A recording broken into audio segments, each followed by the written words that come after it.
Dobro večer, ja sam Andi Mijoč. Dobrodošli u novo izdanje Preko granice. Ruska invazija na Ukrajinu ušla je u treću sedmicu. Sastanak šefova diplomatija Rusije i Ukrajine u Turskoj nije donio nikakve rezultate.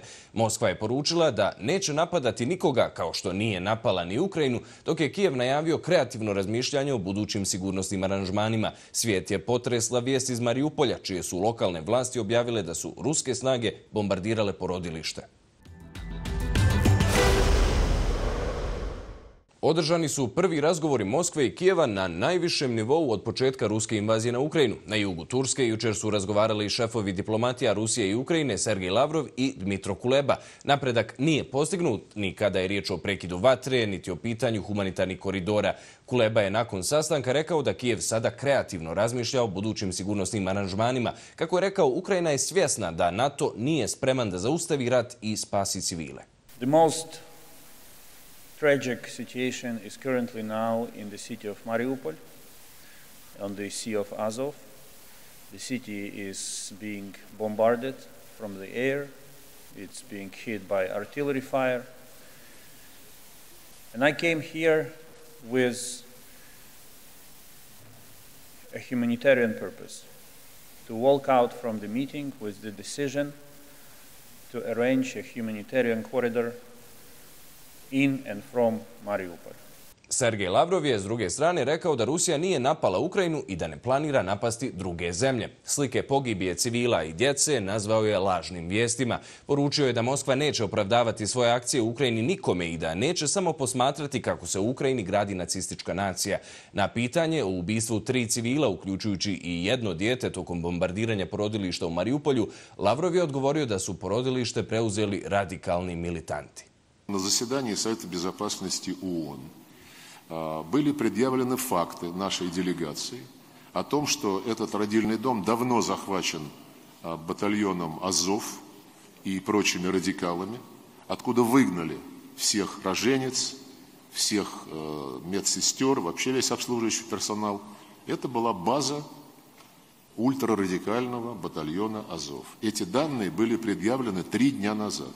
A dok su trajali pregovori u Turskoj, u Mariupolju na jugu Ukrajine, prema podacima Međunarodnog komiteta Crvenog krsta, više od 400.000 ljudi je pod opsadom. Nemaju ni hrane, vode, struje, grijanja, ni medicinske skrbi. Iz više gradova širom Ukrajine organizirani su humanitarni koridori za evakuaciju civila, ali je koridor koji vodi iz Mariupolja u više navrata bombardiran, a evakuacija odgođena. Sa bolnice, детский korpus, pediatrija, to 3 авиаудар по роддому. Сейчас полицейские эвакуируют раненых. Gradonačelnik Kijeva je jučer objavio da je polovina stanovnika napustila Kijev od početka invazije, a da je grad pretvoren u pravu tvrđavu. Snimci Prkosa došli su sa Majdana, centralnog trga ukrajinske prijestolnice, gdje je simfonijski orkestar izveo himne Ukrajine i Evropske unije.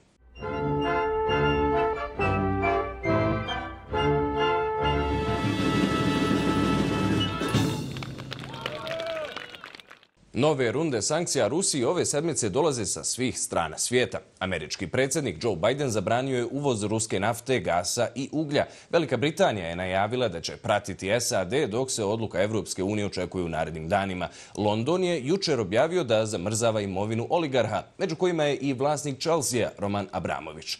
Istovremeno sve je duža lista velikih svjetskih kompanija i franšiza koje su zbog agresije na Ukrajinu prestale sa poslovanjem u Rusiji.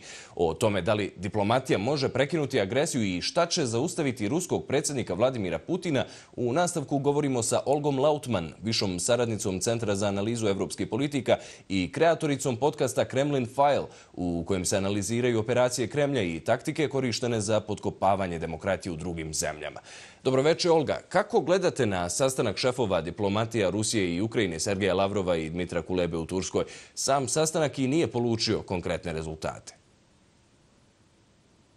Well, my view has never changed. Russia, with these negotiations, are not serious.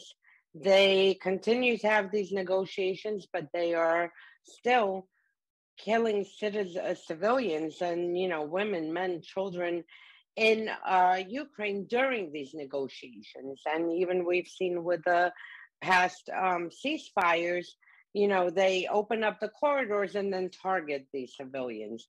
So, I mean, when it comes to Russia, it's just more mockery on the world stage. We saw Lavrov today say, that no one is attacking Ukraine, despite the whole world being glued to watching what is happening in Ukraine. And, media from all around the world is on the ground giving evidence and pictures and of all the bombings and cities being decimated. So, I mean, I don't have hope for it. Putin planned this attack on Ukraine for the past year, and he's going forward with the attack, and he has no way out, and he doesn't plan to back out of it right now.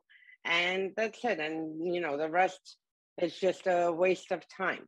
For Ukraine's part, their citizens are being murdered every day. I mean, the images we see are horrendous and unbelievable that this is happening, on European soil right now. Yesterday, we saw the maternity hospital get hit. We see, I think Amnesty reported yesterday that 18 hospitals have been targeted. We see schools getting hit. So on, the part of Ukraine, Ukrainians are trying to get Russia to the table to stop this violence, stop, this assault on their country. Kuleba je na neki način poručio da je Kijev omekšao svoj stav o pristupanju NATO savezu. Je li to dijelom zbog odbijanja NATO-a da uspostavi zonu zabrane letova iznad Ukrajine? I mean, it partly can be that, but I think it is also more to show that this has never been about NATO. Putin, concocted this new fear of NATO in November. Nothing had changed. Ukraine was no closer to even getting a roadmap to joining NATO last November than, in the next 5 years. So we are not going to see Ukraine join NATO for quite a long time. I mean, maybe now after the war is over, NATO might actually open their doors and speed up the process. But prior to Putin's assault on Ukraine, there was absolutely nothing that changed.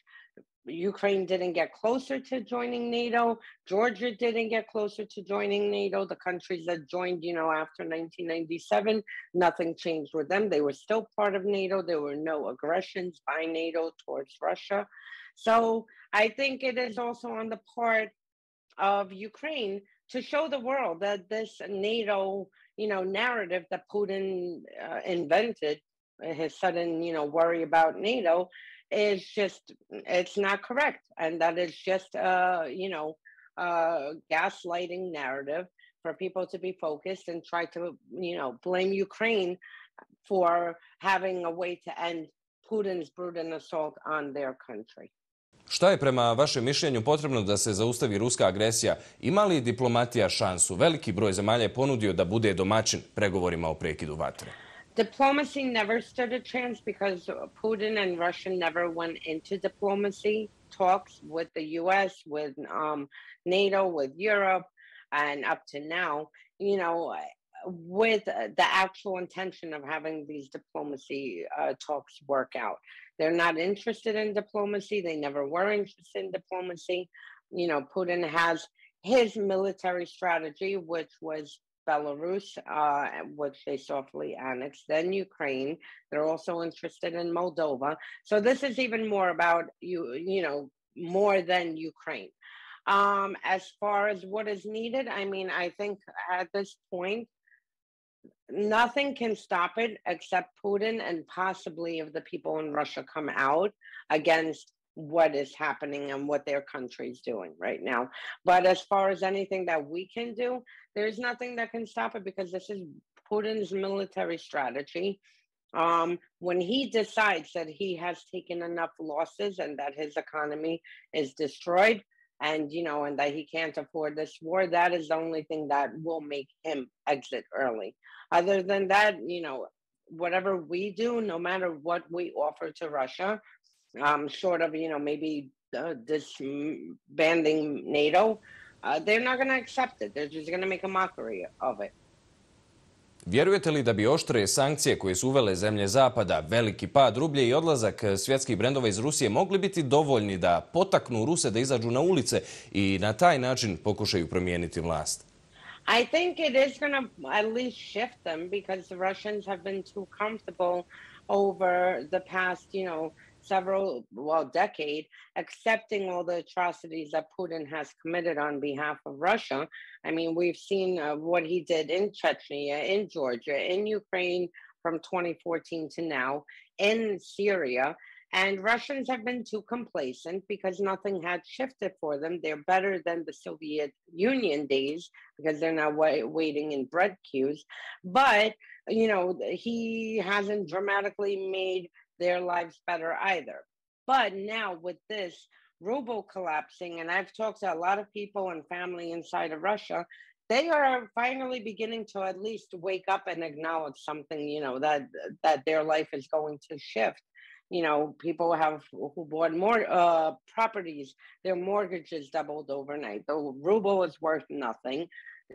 They all got accustomed to, using Western stores and having their Starbucks in the morning and their McDonald's and PlayStation, Nintendo.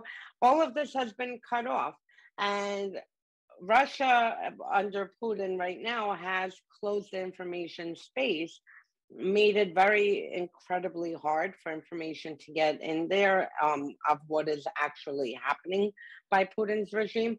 But I mean, with the amount of, pushback from Western companies, Russians, I'm hoping, will wake up and say, maybe there's something wrong here, because why are all these companies suddenly just closed their doors within a week and left?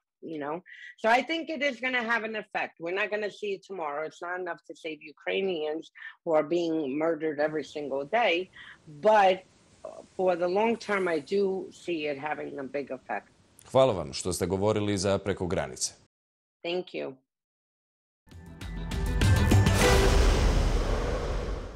Glavna molba Ukrajine prema NATO je uspostava zone zabrane letova iznad zemlje. NATO je odbio taj zahtjev strahujući od izbijanja sveopćeg rata s Rusijom. Ipak pojedine članice su iskazale spremnost pomoći Ukrajincima. Poljska je ponudila Ukrajini svoje borbene avione MiG-29 preko američke zračne baze u Njemačkoj. Plan je bio da se avioni predaju Sjedinjenim državama koje bi ih potom stavile na raspolaganje Ukrajini. Pentagon je odbacio prijedlog Poljske kao neodrživ. Potpredsjednica SAD-a Kamala Harris posjetila je jučer Varšavu i poručila da SAD čvrsto stoji uz Poljsku i da bi eventualni napad na jednu NATO članicu značio napad na sve. Poljska je inače od oko 2,5 miliona izbjeglica iz Ukrajine primila gotovo 1,5 miliona. O saradnji NATO saveza i pojedinih zemalja članica alijanse sa Ukrajinom u nastavku razgovaramo sa ukrajinskim novinarom posvećenim pitanjima međunarodne sigurnosne saradnje Jehorom Brejlijanom. Dobro večer, Jehore. Kako gledate na trenutne odnose zemalja NATO-a prema Ukrajini? NATO countries provide Ukraine with some kind of diplomatic, political, and at some point military support. It must be emphasized about support of the United States of America, United Kingdom, also Germany, the Netherlands, Czech Republic, Poland, Baltic states. Different NATO countries help Ukraine to fight against Russia. But as we see from the beginning of full-scale invasion, which began on the 24th of February, NATO as an alliance, it doesn't want to provide a no-fly zone over Ukraine. And that's the biggest question, because there are a lot of casualties among civilians, and Russia is still bombing Ukraine, is still bombing apartments, villages, towns, cities. And it's very interesting situation because NATO earlier always stated that it will help Ukraine, it will prevent from Russian invasion. And for 2 years, Ukraine has such status with NATO as a member of Enhanced Opportunity Program. So we can get some support from NATO, for example, military training, also some consultations, other. But we remember very well a history of Bucharest NATO summit of April 28, where Ukraine and Georgia had to get a membership plan for joining NATO, like only the latest step before the membership. But Germany and France, at that time, Angela Merkel and Nicolas Sarkozy, they refused to do it. And so their pressure then extended to the whole NATO. So NATO didn't support Ukraine and Georgia to become closer to NATO. And after that was Russian invasion in Georgia, and after that was Russian annexation and occupation of Crimea, and after that was Russian invasion in Donbass.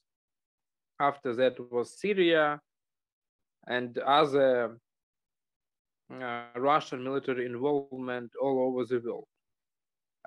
Now the situation is different, but NATO as alliance can't help us with no-fly zone, because NATO clearly understands that it will be a declaration of war against Moscow. Reakcije svijeta na ruski napad su bile snažne. Globalni brendovi napustili su Rusiju, oštre sankcije su tek počele djelovati. Vjerujete li da će za određeno vrijeme, kada posljedice sankcija postanu mnogo veće, to potaći obične Ruse da zaustave politike Kremlja? That's a very good question, and thanks for it. Well, when we compare, for example, Russia and Iran, which has been living under the sanctions from the West during last 40 years, Iran lost 30% of its oil production due to sanctions, and Iran couldn't create alternatives for the trade, for some maybe economic institutions. And Russia, during last 8 years, it created some alternatives. And so all these SWIFT, other international financial institutions, other economic institutions, they can't hurt immediately. Even these sanctions which we saw during last 2 weeks. Sanctions are very important in the midterm. Well, maybe, 3-5 years, but not a month or a year. You know that North Korea is under sanctions, Syria, China also.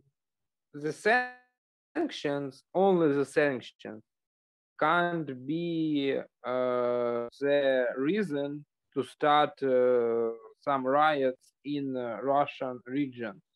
Hvala za vaše viđenje i što ste govorili za Preko granice. Thank you very much for the opportunity to speak about Russian-Ukrainian war and the response of the world to it. Zahtjevi Moskve za okončanje rata su jasni. Traže ukrajinsko priznanje samoproglašenih narodnih republika Donjetski i Luganjsk, priznanje Krima kao ruske teritorije i izmjenu ukrajinskog ustava kojom bi Kijev odustao od nastojanja da se pridruži bilo kojem bloku, odnosno NATO savezu. Nakon 2 runde pregovora o prekidu vatre u Bjelorusiji očekuje se i 3. Predsjednik Ukrajine, Volodimir Zelenski, prije 2 dana je poručio da je njegov cilj okončati rat s Rusijom i da je spreman na kompromis, na šta mora biti spremna i druga strana. Rekao je da nije ostvaren direktan kontakt sa ruskim predsjednikom Vladimirom Putinom, što je ocijenio potrebnim za okončanje rata. Zelenski je krajem februara potpisao zahtjev Ukrajine za članstvo u Europskoj uniji, što je potez koji su pratile i vlasti Gruzije i Moldavije.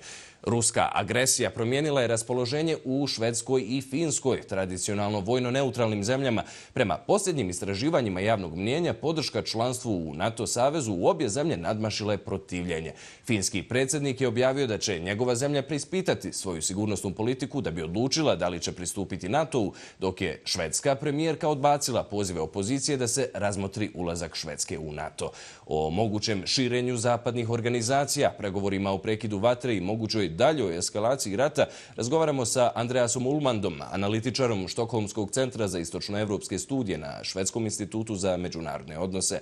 Dobro večer, Andreas. Šta je prema vašem mišljenju sada potrebno da bi se okončala ruska agresija? Šta je potrebno da se zaustavi rat?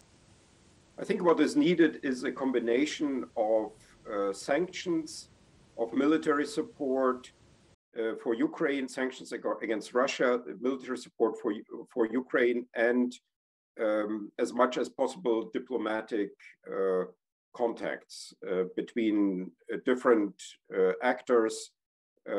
I mean, different organizations, Ukraine, open channels, closed channels. So we need a combination of pressure on Russia and of constantly offering to talk. Vjerujete li da je trenutno moguće diplomatijom doći do prekida neprijateljstava? I'm afraid this may currently be not easy because the first 2 factors, the pressure on Russia in terms of sanctions and in terms of military support for Ukraine, may not yet be sufficient to make Russia willing to agree to some sort of deal with Ukraine that Ukraine could also accept. So I hope very much that the current talks will lead to some result, to at least a ceasefire.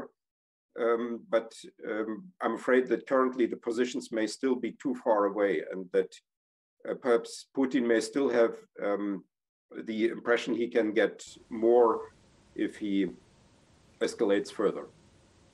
Kada spominjete vojnu podršku, kako tumačite potez Poljske koja je poslala svoje borbene avione MiG-29 Amerikancima da ih se indirektno pošalje Ukrajini?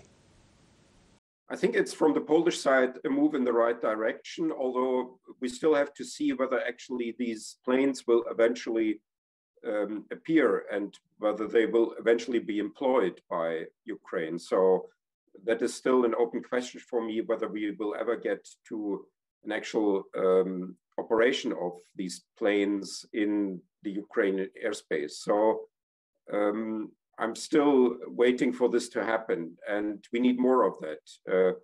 In particular, Ukraine needs anti-aircraft weaponry, and also perhaps not only the weaponry, but also military veterans who are experts on anti-aircraft operations, who know how to operate maybe not only Stinger or Strela missiles, that means the smaller anti-aircraft weaponry, but also the larger and the more complicated and the more high-tech weaponry. And if Ukraine could get that from whomever, that doesn't even have to be necessarily NATO, and if it can get the military experts who can operate such anti-aircraft weaponry, then this will be important.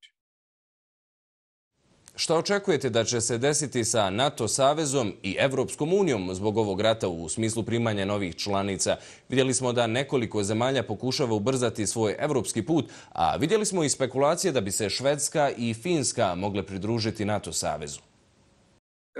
Well, these 2 organizations, the EU and NATO, are the 2 major Western organizations, but they are very different from each other. So NATO is very clearly a defense alliance. The European Union is a much more complex project, political, economic project. It is also actually officially a defense union, but it does not have as much sort of meaning here in the defense sphere. So these different sort of accession tracks, membership perspectives, they are very different from each other, and they have different meanings, and also the different countries that you just mentioned have different meanings. So the Scandinavian countries, if they enter NATO, that has a different meaning from countries like Bosnia, Ukraine, Georgia, and Moldova entering the European Union. I think what can be expected now is that perhaps these membership promises for Ukraine and Georgia will be watered down. But on the other hand, the membership perspective for Ukraine, Georgia, and Moldova will appear. And I don't know what exact formulation we will have at the moment that we are now doing this interview. This is not yet clear. But there could be even some sort of formulation that will take into account this increased need for these countries to enter Western organizations, and that it may be actually something slightly more than a mere membership perspective, but already some sort of more concrete formulation. Ono što su mnogi očekivali tokom mjeseci tenzija kada su ruske trupe bile raspoređene na ukrajinskoj granici jeste određeni oružani sukob. Jeste li vi kao stručnjak za istočnoevropska pitanja očekivali invaziju ovakvih razmjera? This is a good question. I published with a colleague, John Zachau, a scenario sort of brief where we lined out the three possible military escalation scenarios. Basically, one, merely the recognition of the so-called People's Republics and the move of Russian regular troops to these newly recognized pseudo-states, like something like what happened in Abkhazia and South Ossetia. Then the second scenario we had was some sort of limited escalation in southern Ukraine and in eastern Ukraine. And we also had a third scenario, actually a major escalation that we are now observing with actually an attack on Kiev itself. So we had this in there, but I have to admit that I thought of this third scenario of the less probable scenario, because there are lots of sort of subsequent risks that are emerging out of this, what we are currently observing for Putin, for Russia, for the Putinist regime, that leads one to question, how much rationality there is still in the calculations of the Russian leadership. So I've been also writing already last summer about a possible major war and several years ago, but I always thought this actually not to be very likely. I thought the possibility of this happening was always there since 2014, of this sort of escalation into a major war. But I thought the probability is low, and now I'm indeed surprised by the viciousness of this attack. Koji je prema vašem mišljenju Putinov krajnji cilj? Šta Kremlj pokušava postići ovim? Well, that is a difficult question to answer, because in my opinion, there is no good end game here.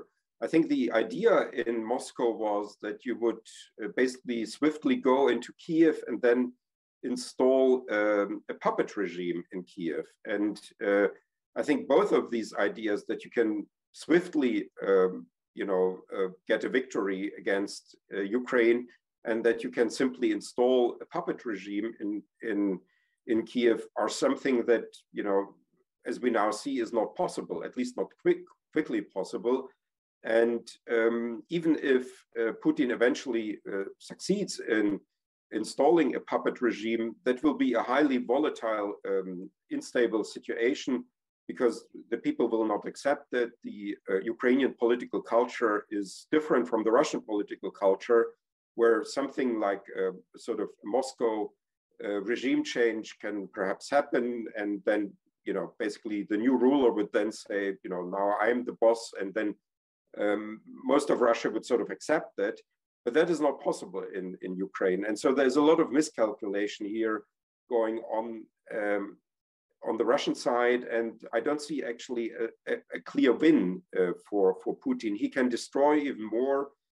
Some experts are already discussing the employment of nuclear tactical weapons in Ukraine to basically generate something like a Hiroshima effect, that you would basically force Ukraine into capitulation by using a nuclear weapon. It could become as bad as that, but even that would not be a real, victory, because it would be just, a very fundamental attack on a supposedly brotherly nation. So I don't know what the Kremlin is imagining here. Hvala vam što ste govorili za Preko granice. Thanks for having me. Honored. To je sve o centralnoj temi. Vrijeme je za drugačije novosti. Više od 100 godina nakon legendarnog brodoloma olupina broda Endurance pronađena je nedaleko od obala Antarktika. Ekspedicija Falklands Maritime Heritage Trusta krenula je u misiju iz Južne Afrike početkom februara, a Endurance su pronašli na dubini od 3000 metara u Vedelovom moru.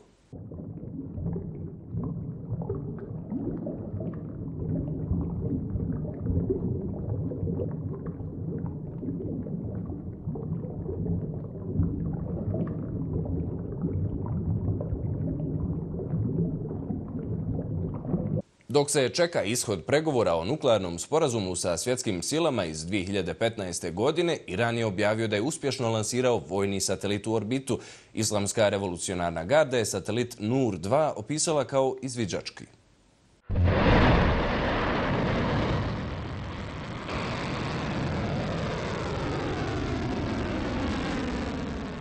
U naftnim poljima na jugu Iraka milijarde kubika gasa izgoriva zbog nedostatka infrastrukture kojom bi se gas zaustavio i preradio. Plamenovi proizvode ogromne količine ugljen dioksida i doprinose globalnom zatopljenju bez ikakve ekonomske ili društvene koristi. Bagdad se obavezao da će prekinuti praksu sagorijevanja gasa do 2030. godine.